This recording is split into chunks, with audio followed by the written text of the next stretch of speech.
I knew Karen was trouble the moment she carved a perfect muddy line straight across my freshly mowed lawn. But I never expected that one simple step over my grass would start the wildest neighborhood war the HOA had ever seen.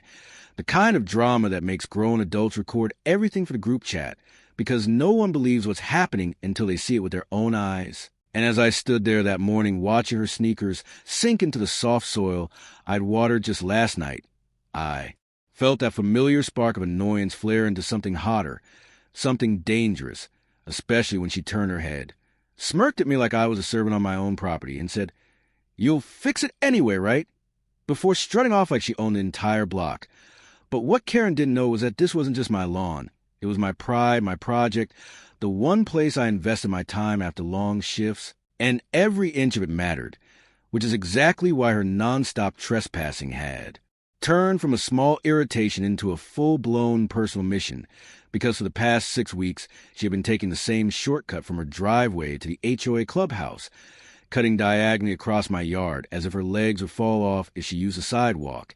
And every morning I watched a new pair of footprints appear as if she was mocking me, daring me to call her out again, daring me to report her, daring me to lose my mind. And the worst part was the HOA always took her side because she was the longest-standing resident and the community safety officer, a title she slap-taped on her email signature but never lifted a finger to earn, except maybe by yelling at kids for riding bikes near her roses.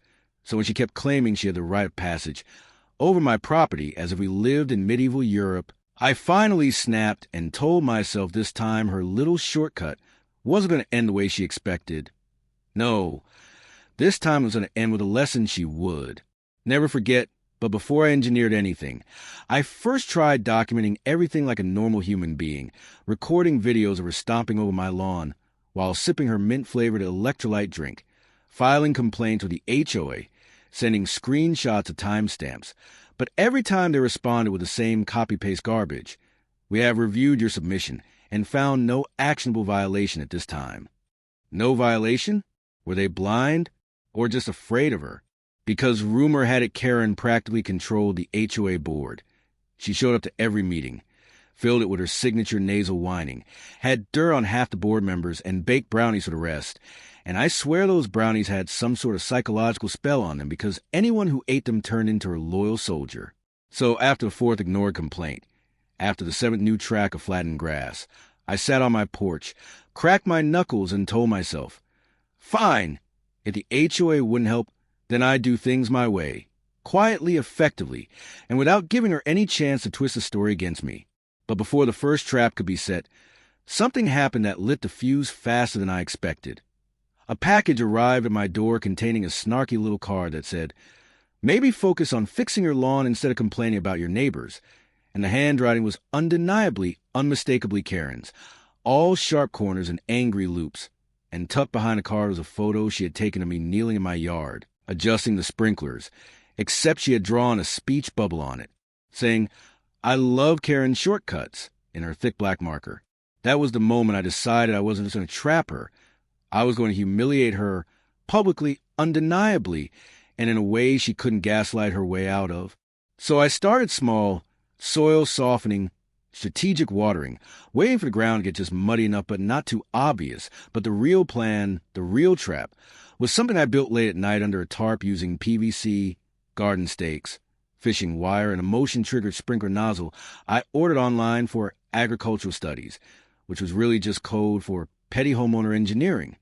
And after 3 nights of assembling my masterpiece, I had the trigger under the exact patch of soil she always stepped on, then angled the sprinkler head toward the walkway, so that the moment she set foot on my grass, a blast of cold water would hit her with the strength of a minor jet engine, soaking her from head to toe in under a second.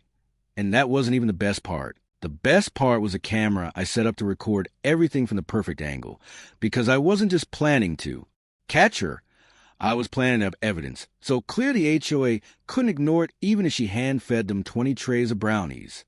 So the next morning, I sat on my porch, sipping tea like a villain, calmly waiting for his plan to unfold.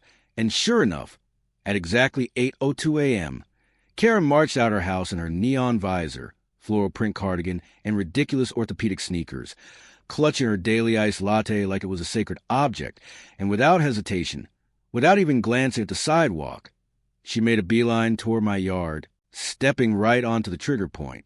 What happened next might be the most glorious thing I've ever witnessed. The sprinkler launched upward like a snake, striking its prey, blasting her square in the chest with a jet of freezing water. So strong she shrieked loud enough to scare the birds off 3 roofs, and her latte flew into the air like a caffeinated comet before crashing onto her own head, drenching her in caramel drizzle and oat milk while she spun in shock, slipping on the muddy patch and landing flat on her back with a splat so satisfying it echoed across the neighborhood. I had to bite my lips so hard not to laugh that I tasted blood. But the best part wasn't even the fall. It was the moment she looked around wildly, saw the camera hidden on my porch, and realized she'd been recorded in full HD. The rage in her eyes could have powered a city block. She stormed to her feet, stomped on my porch, and screamed, "Delete that footage or I swear you'll regret it." But I just stared back calmly, lifting my phone like I was holding nuclear codes. And that's when something unexpected happened. Something that made my stomach drop despite the victory I just scored. Because as she pointed a shaking finger at me, demanding I hand over my phone, another figure appeared behind her on the sidewalk. HOA President Linda, clipboard in hand, watching the entire showdown unfold with an unreadable expression. And for a moment I felt a chill crawl up my spine as Linda slowly stepped forward, took off her sunglasses, and said, "We need to talk. Now."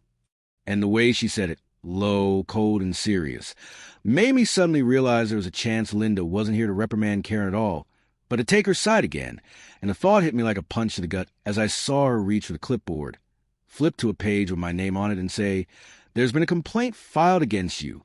But the name written under complaint, it wasn't Karen's, and when I saw whose name it was, my blood ran cold. I froze, my heart hammering in my chest, staring at the clipboard in Linda's hand, and the name written in bold black ink made me want to drop to my knees in disbelief. It was my own neighbor, Todd, the quiet guy everyone thought was harmless, the one who always waved politely and mowed his lawn at 6 a.m. on weekends. But now his name was on the complaint, and suddenly the entire world shifted on its axis, because Todd wasn't just complaining about the sprinkler trap or Karen's dramatic meltdown. He was accusing me of harassment, property damage, and intimidation, and the way Linda's eyes narrowed as she said, "This is serious. The HOA has to take action," made me realize I was standing on a knife's edge with no safety net.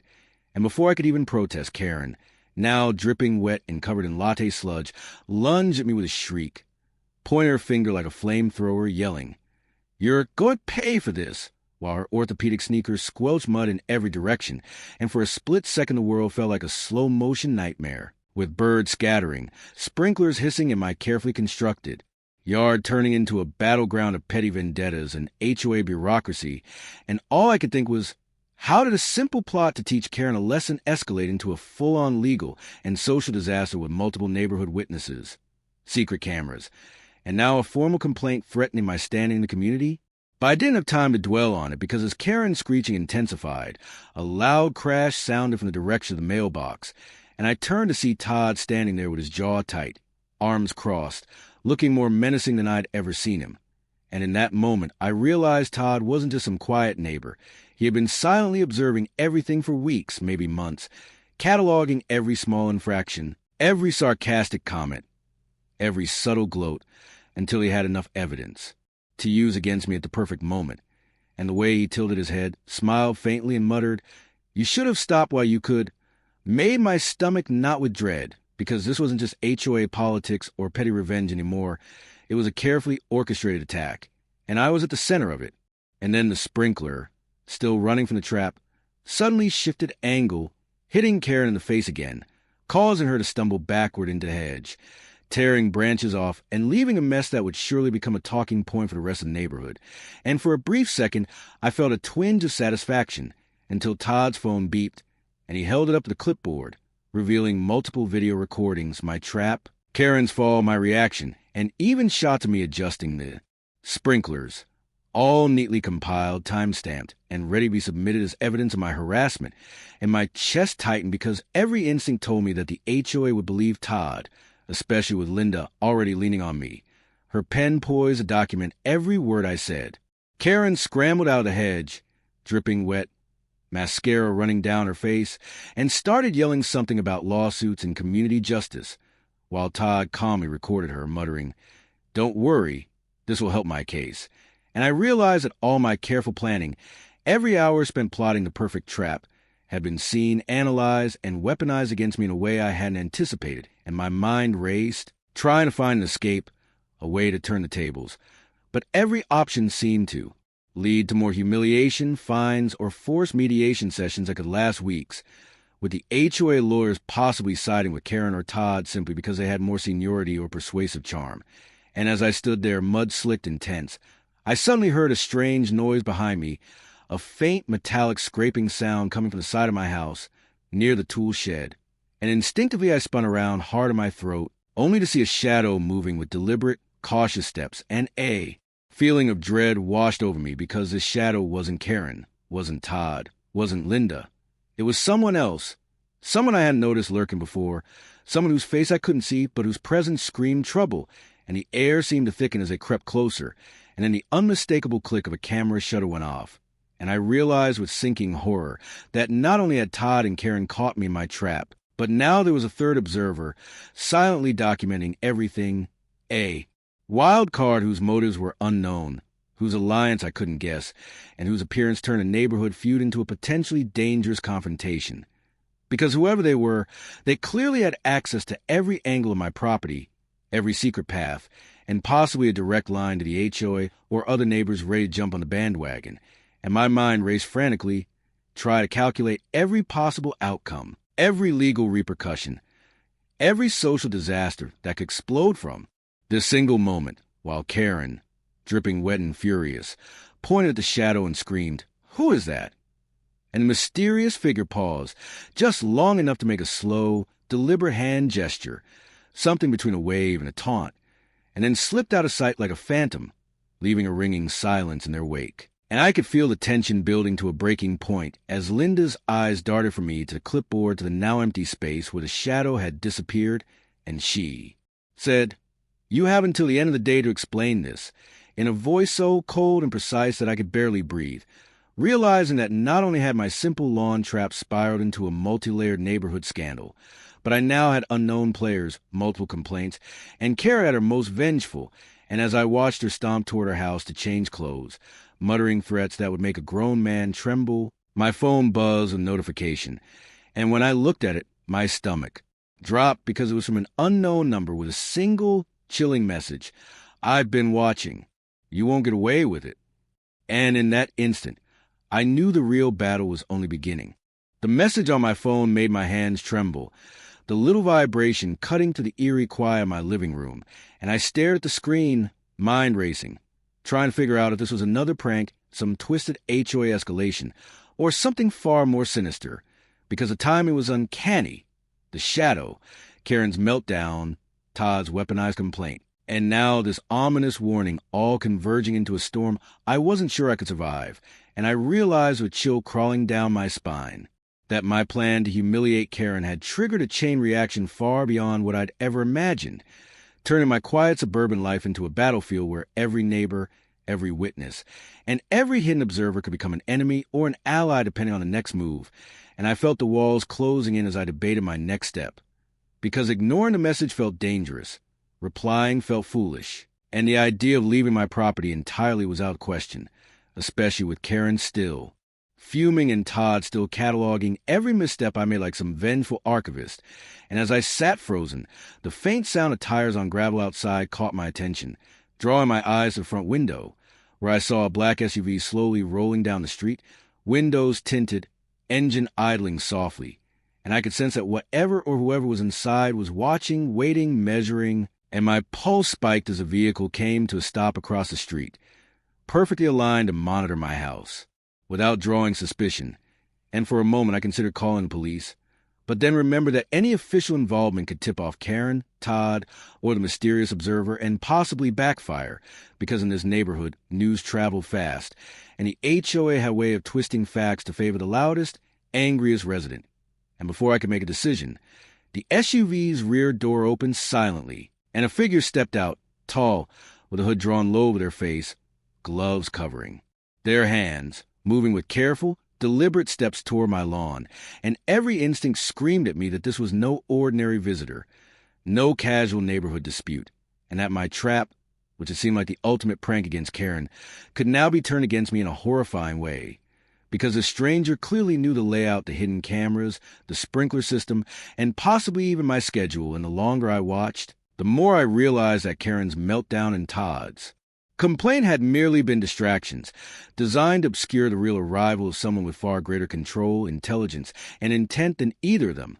And as the figure reached the edge of my lawn, the motion sensor sprinkler clicked on. But this time it wasn't pointed at Karen.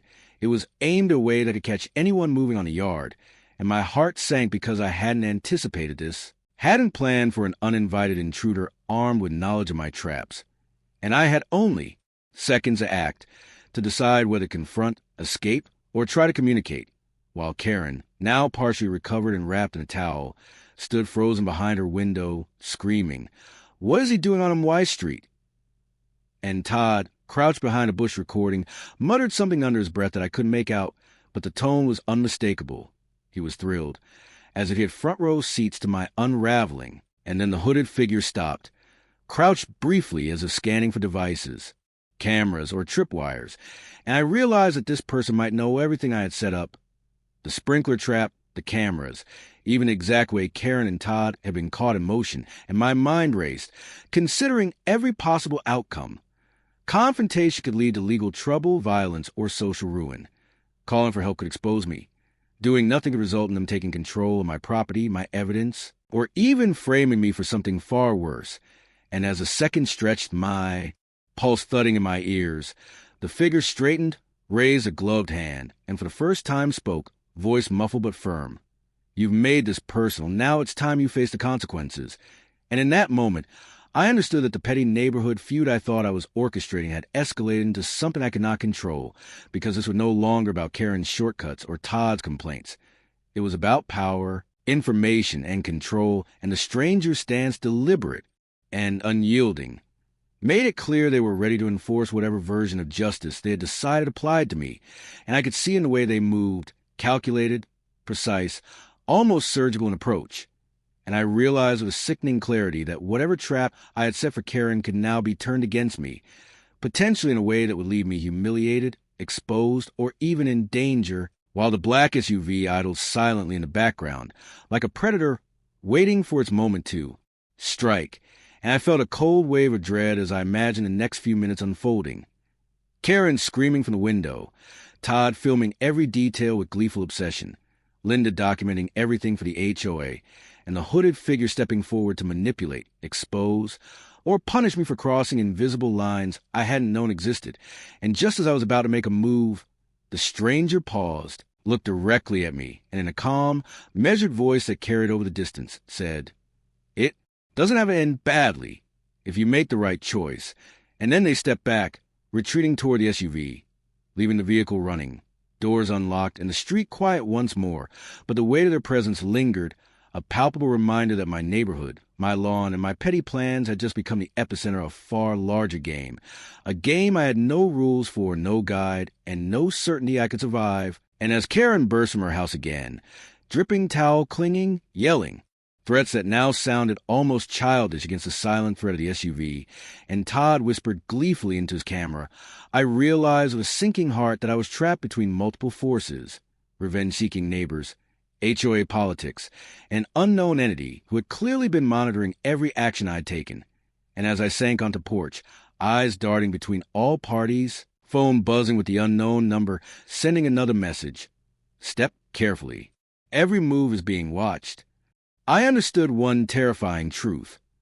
The war I had started over a simple shortcut across my lawn had only just begun, and I had no idea how to end it. The air felt heavy with tension as the hooded figure's presence lingered in my mind, the black SUV still idling across the street like some silent predator, and I knew that whatever I did next could tip the balance completely.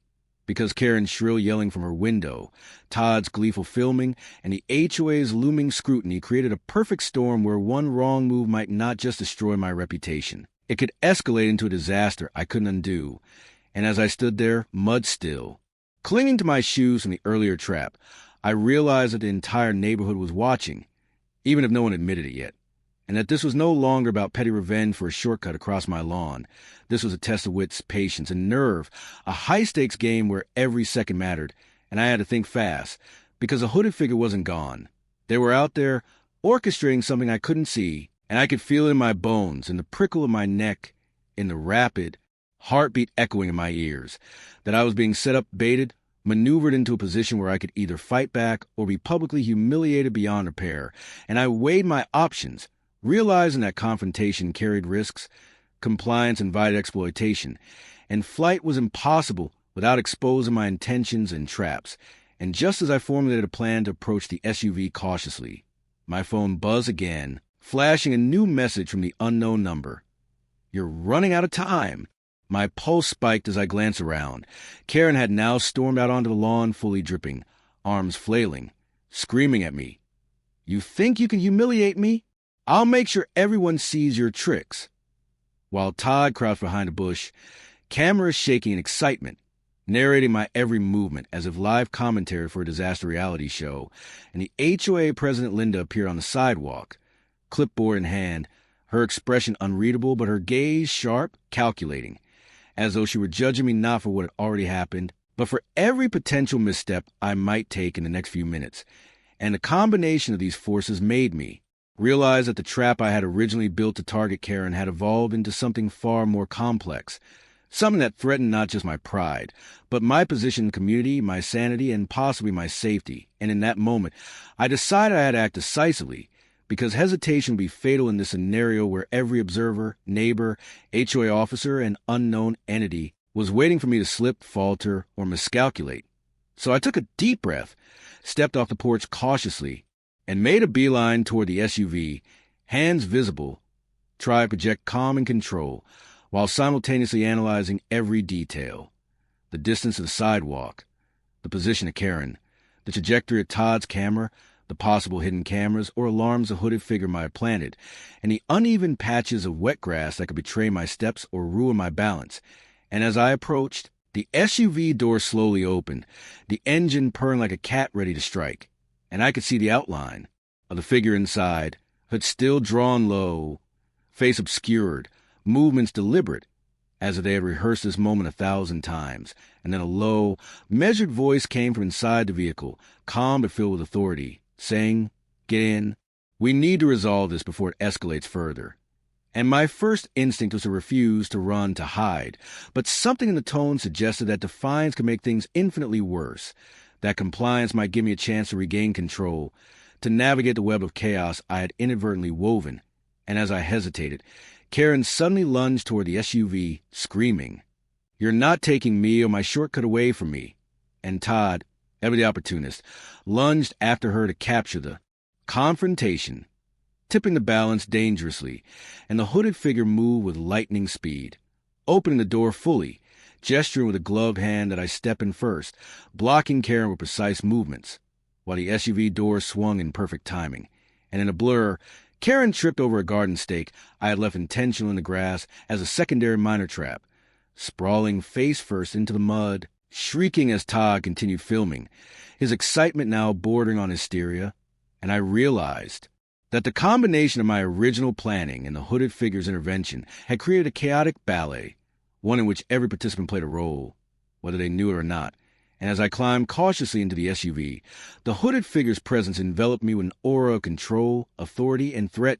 The engine purred to life, and the vehicle slowly rolled away from my lawn, Karen shouting and flailing in the background, Todd narrating every moment like a sports commentator.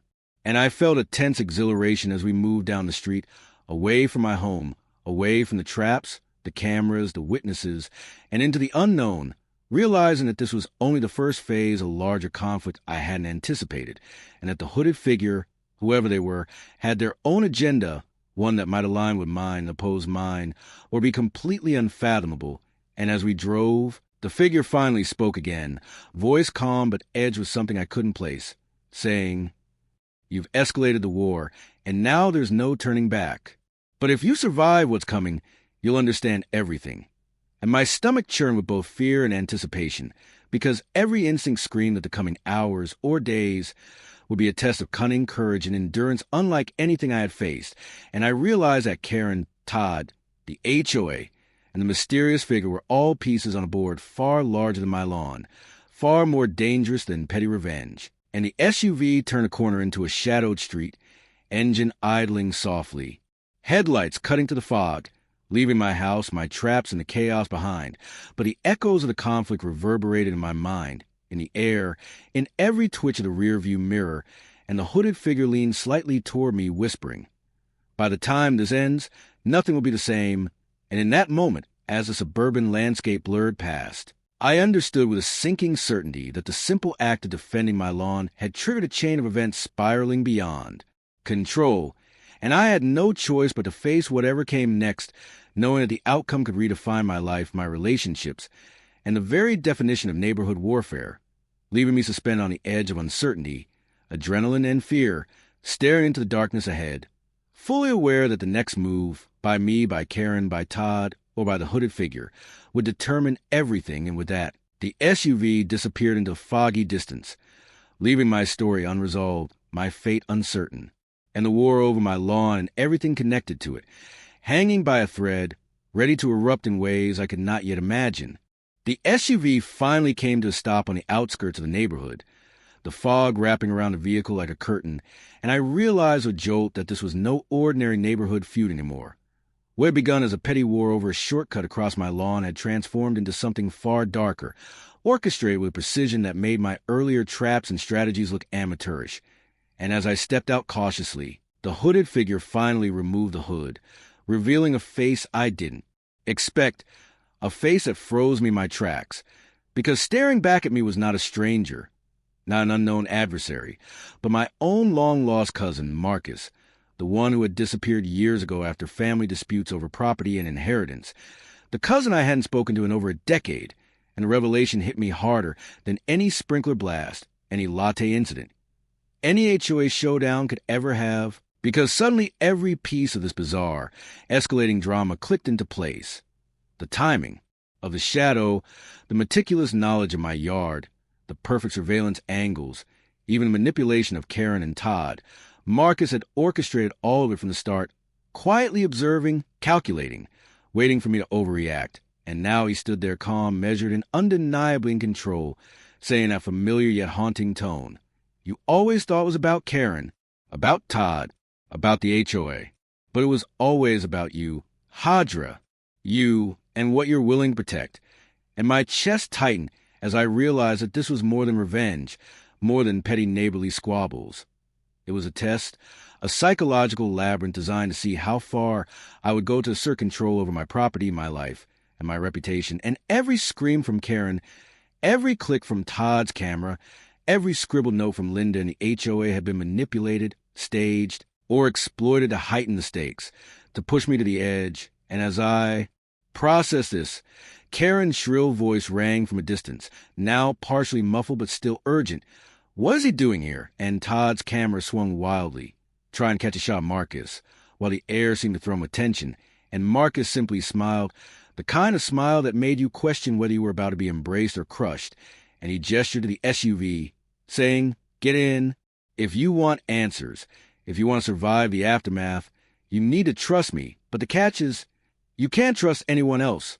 Not Karen, not Todd, not the HOA, not even yourself." And I felt a shiver run down my spine because, in that instant, I understood the magnitude of what I had stepped into.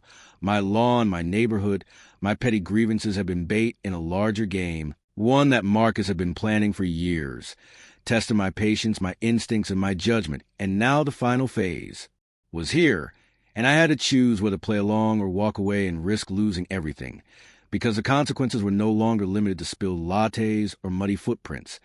They could reshape my life entirely. And as I stepped closer, I noticed subtle details I hadn't before. The precise calibration of the SUV mirrors to capture every angle, a secondary camera hidden in the fog that had recorded me from the moment I approached, and a faint red light blinking on a device near the dashboard that seemed to transmit data in real time, confirming that Marcus had eyes everywhere, not just in the SUV. And my mind raced, trying to anticipate his next move, while Karen, now soaked and trembling from the earlier trap, backed away, muttering threats that felt impotent in the presence of someone who had clearly thought 10 steps ahead of everyone else. And Todd, frozen for once, seemed unsure whether to keep filming or run, and the air crackled with the sense that whatever happened next would be irreversible, and Marcus finally spoke again, voice calm but insistent. I know what you did to Karen. I know what you planned. But I also know how to use it, to leverage it, to turn the chaos into power if you follow my lead. And my stomach twisted, because I realized that the petty revenge that had consumed me, the sprinkler trap, the humiliation, the HOA complaints, was all now a tool, a resource Marcus could exploit for reasons I didn't fully understand yet, and I had no choice but to play along, at least for now, or risk exposing myself to far worse consequences. And as I climbed into the SUV beside him, my mind spinning, I glanced out the foggy window toward my neighborhood, toward the yard that had started this entire chain of events, and I felt a pang of disbelief that something so simple, a lawn, a shortcut, had led to this, and Marcus, sensing my hesitation, leaned slightly toward me, voice low, saying, There's one more thing you need to know. The person sending the messages from the unknown number? That's not me. That's someone who wants what I want. And they're already inside your neighborhood, closer than you think. And my heart skipped a beat because it meant this was no longer just a family test or neighborhood feud. There was a third player, invisible, observing, and capable of interfering in ways I couldn't predict, and the realization hit me hard. The entire war, every trap, every complaint, every chaotic moment had been a stage, and now the real threat was just beginning, and as the SUV pulled away, Marcus finally handed me a tablet showing live feeds from various locations around the neighborhood. Karen's house, Todd's hiding spots, Linda's HOA meetings, and I could see that the third player was already moving, manipulating, observing, and the feeds flickered to a figure in the distance, hooded, gloved, moving with precision, the same figure from the unknown number, confirming that Marcus had been right. I couldn't trust anyone, and yet, in order to survive, I had no choice but to trust him, the cousin I hadn't seen in years, the architect of this entire ordeal. And as the SUV accelerated into the foggy night, leaving the familiar streets behind, I realized a twist I never saw coming. My lawn wasn't just a battlefield.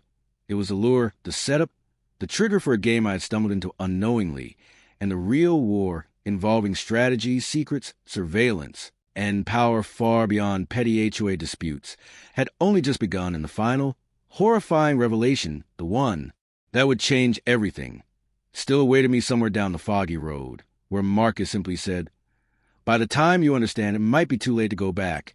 And I understood that the twist wasn't about Karen, Todd, or even the HOA. It was about realizing that the world I thought I knew, the rules I thought applied, and the enemies I thought I understood were only pieces of a larger puzzle, one designed to test, manipulate, and expose me, and that the ultimate outcome, whether survival, victory, or total loss, depended on moves I hadn't yet seen, and the tension in the SUV was palpable, thick, almost suffocating, as the headlights cut through fog, illuminating the unknown path ahead, leaving me on the precipice of revelation, fear, and the most shocking confrontation of my life, with the twist hanging over me like a knife. I was never really fighting Karen or Todd at all. This was Marcus's game, and I was now a key player in a story far larger, darker, and more dangerous than I could have ever imagined.